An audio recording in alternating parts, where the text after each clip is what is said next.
Hey guys, Matt Wilson here. My video today is of the Allman Brothers Band, a great American group whom I'm going to examine from, well, in this video, from 69 to 79. Those are pretty much their glory years. Their real glory years are the Duane era, or you might even want to extend that to the brothers and sisters era of 69 to 73. But I'm going to take it through Enlightened Rogue since I really like that album. And that means I'm only going to be talking about one record, which is less than great today. So, but we'll get to that. So I'm going to start off with 1969. This is the Mo Fidelity version of the Allman Brothers Band. All right. To me, this is a virtual classic. I mean, Don't Want You No More is, that's a Spencer Davis group song from when Stevie Winwood was in the band. It doesn't sound like their version though. If you hear their version, this is better. Which goes right into "It's Not My Cross to Bear" by Greg. Greg was the primary songwriter at the time. He got lazy as the years went on, and he wrote less and less. But on this album, which is 7 cuts, let's see, 1, 2, 3, 4, 5 are by Greg. I don't think he would ever write that many songs on an Allman Brothers album again anytime soon. I mean, maybe like in the last 30 years he does, but I don't have every Allman Brothers album from that era. So anyways, Black Hearted Woman's pretty good. Trouble No More is a great cover of the Muddy Waters tune. Dreams is one of their classics, and of course Whipping Post could be their classic. So there you go, the Allman Brothers Band. Did it begat Southern rock? I don't know. If they say that the Allman Brothers Band are the first Southern rock band, then I guess it did. I don't know what that means, since I don't really have a clear definition in my head of what Southern rock is. Rock comes from the South. How are Elvis Presley and Jerry Lee Lewis not Southern rock? But anyways, if we're talking about long extended jams, then okay, all right. Anyways, next one. 1970, Out of Wild South. That's the Mo Fidelity version again. Just as good, really. I think people probably prefer this to the first album, but I'm not so sure. To me, they're both virtual classics. Revival is one of their all-time great songs. Midnight Rider, this is the ultimate version, even though Greg had the top 40 hit with it in 1973 from his Laid Back album. It's got the original version of In Memory of Elizabeth Reed. I say original version because I've got so many live versions of that, but it's got the studio version, with the classic early edition of the Allmans. It doesn't get better than that, folks. Oochie Coochie Man is another Willie, they like their Muddy Waters covers. And then 2 pretty good Greg songs at the end. Please Call Home and Leave My Blues at Home, which they would do, those songs, occasionally live. So, and Don't Keep Me Wondering. So Greg was still right. God, so out of 7 cuts, 4. So 1 less than the first album were written by Greg. Okay. Before we move on to Fillmore East, here's my preferred version of Out of Wild South. This is the it's a Blu-ray with the surround sound mix, but it's also got the entirety of the At Ludlow Garage show, which I think sounds better on this box than any other version I've heard. It originally came out and it has a real kind of loud hum, coming from the speakers. It's tamed here. It doesn't sound that bad. This just sounds like great early. This is one of my favorite early Allman Brothers live shows, right? So I highly recommend. I recommend any live Allman Brothers when Duane's in the band. Actually, I'll extend that and go right through the Brothers and Sisters era, right through 73, 74. All right. So couldn't let Out of Wild South pass by without talking about that. Now we're going to move on to, here's the Mo-Fi version of At Fillmore East. There's the SACD. This is currently my favorite live album. Over the years, it's gone back and forth between this, probably some Dead album like Live Dead or Europe 72, and for the longest time, The Who's Live at Leeds. It's this now. And I'll tell you, one of the reasons why I've shifted towards focusing on this now as my favorite is because of this. The complete Fillmore East concerts. This is 3 Blu-rays, also in surround. 2 shows on March 12th, 2 shows on March 13th, and then a show months later on June 27th, all 1971, all recorded well, all in surround. Smokes. Yeah, they did use the best takes for the At Fillmore East album, but there's stuff on here that didn't even make that album. Let me look until I find one. Oh, Don't Keep Me Wondering. That's from one of the 2 studio albums.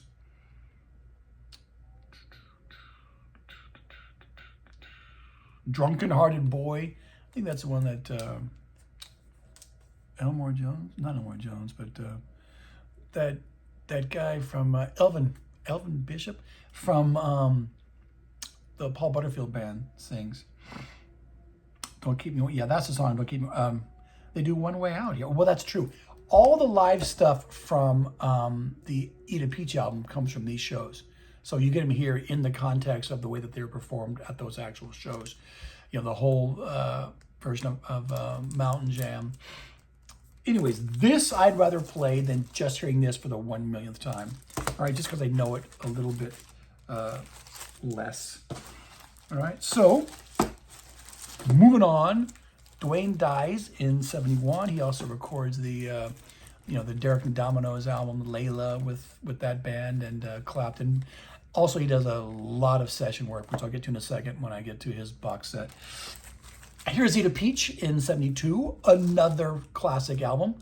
This was my ex-wife's favorite Allman Brothers album. This is the one she played all the time. She even didn't skip, or at least mostly she didn't skip, Mountain Jam.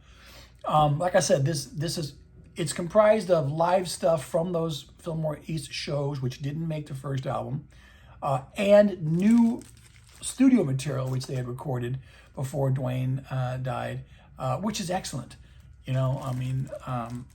God, let's go over some of these songs, because this is an album I've heard as much as I've heard any Allman's album. Oops. So, Ain't Wasting Time No More, I love that track. La Brea in A minor goes on a bit long. Well, I love the song. The intro goes on a bit long. I can't read that. Oh, Melissa. How could I forget that?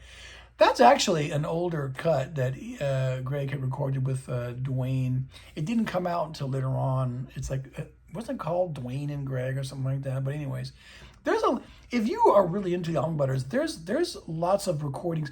Duane has a double disc set. He may have 2 double albums which came out in the 70s after his passing. The first one is almost classic. Second one's still pretty good. There's the Hourglass records, too. Oh yeah, this is what the inside of Eat a Peach looks like.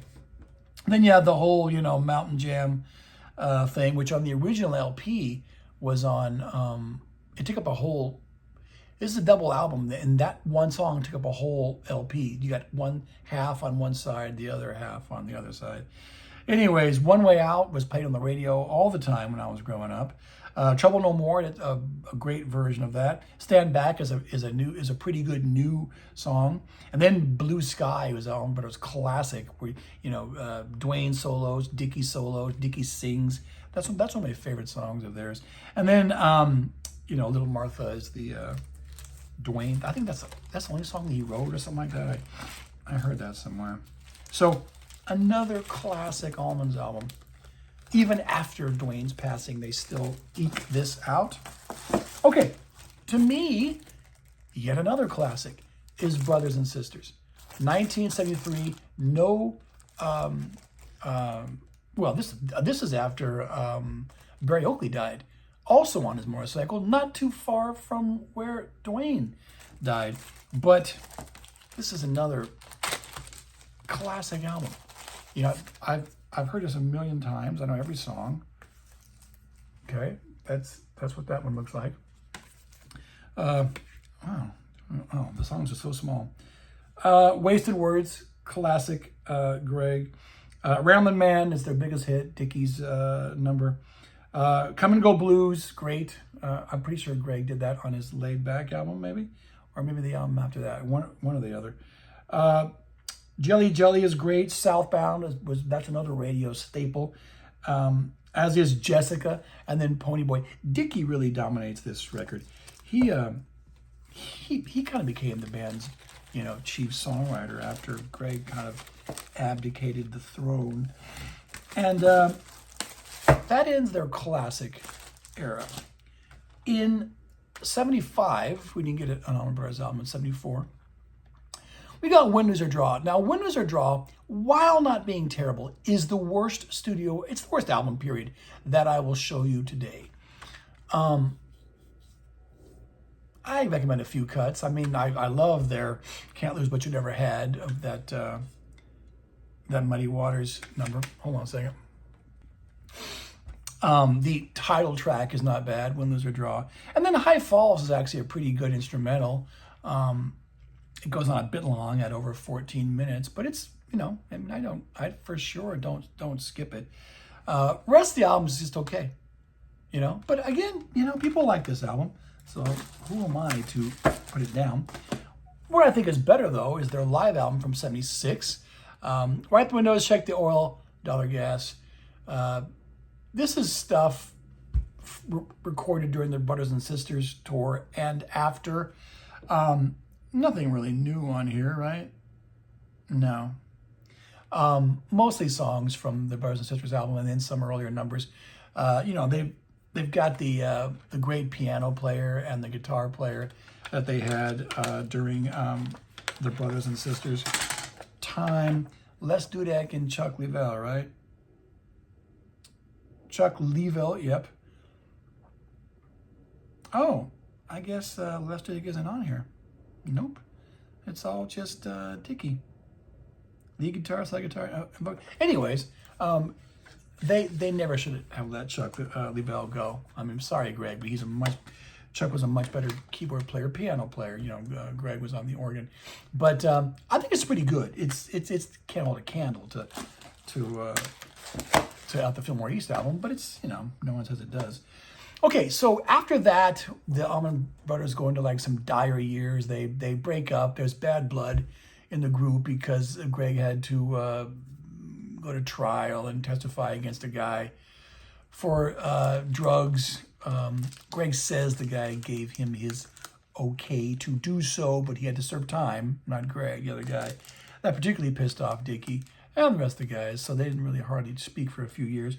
When they got back in 78, they went down to Florida, had Tom Dowd produce, and they made what I consider a very good album, Enlightened Roads. And it's way better than Win, Lose or Draw. It's not as good as any of the studio albums before Win, Lose or Draw, but I like it. I mean, the studio albums,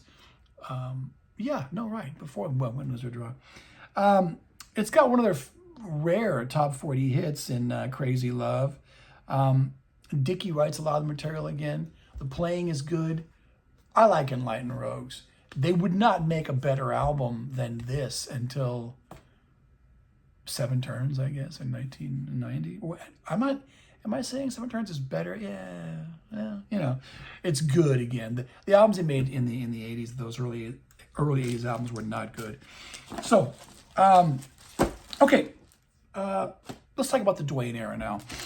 I don't have every single, posthumous live album that has been, released containing Duane's playing, but I will show you what I got. Here's a pretty good show. This is at Stony Brook. It's in New York, and from 1971. Looking at the track, the Allmans played the same songs pretty much night after night. When you look at the set list of one show, it's very similar to the set list of another show from the 70s, 71 era, right? It's like they weren't the Dead, constantly changing up their repertoire. So, there is an 11.5 minute version of Blue Sky on here, so that right there is cool. 25 minute version of You Don't Love Me.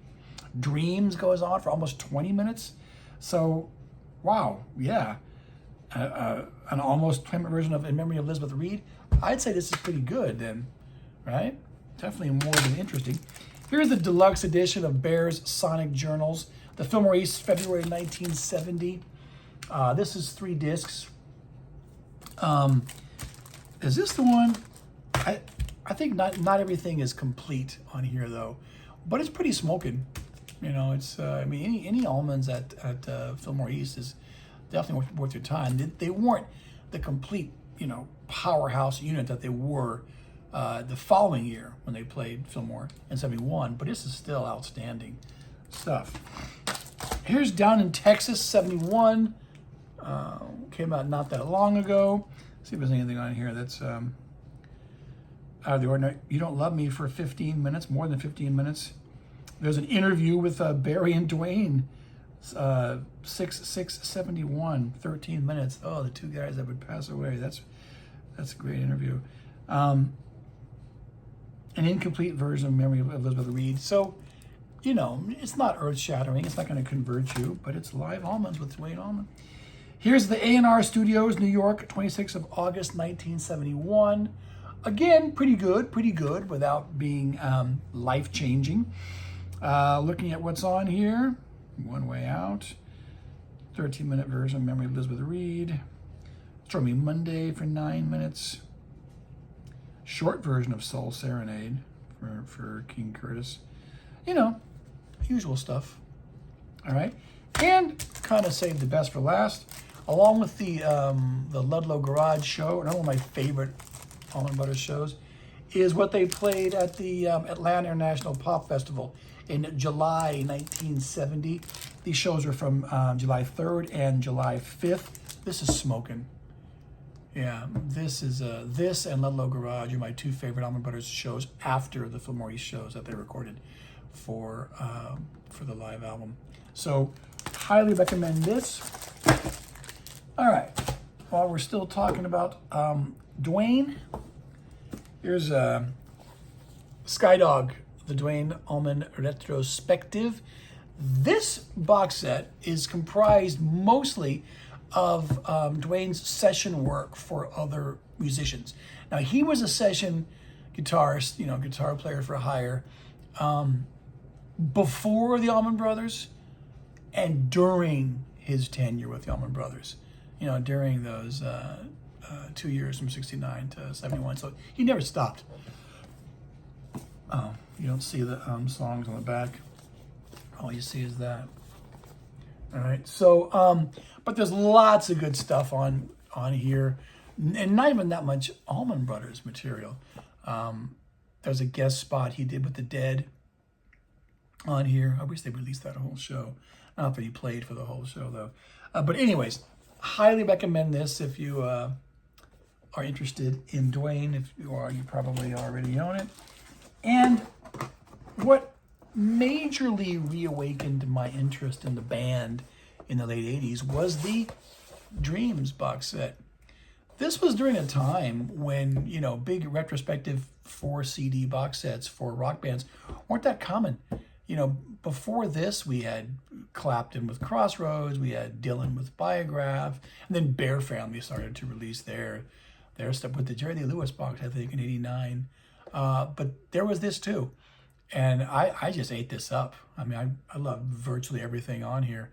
This is what made me go back and fill in the gaps and buy albums I didn't have, you know, previously. And then they got really good after this. Like I said, 7 Turns came out right after this. So, Dreams, I still recommend it.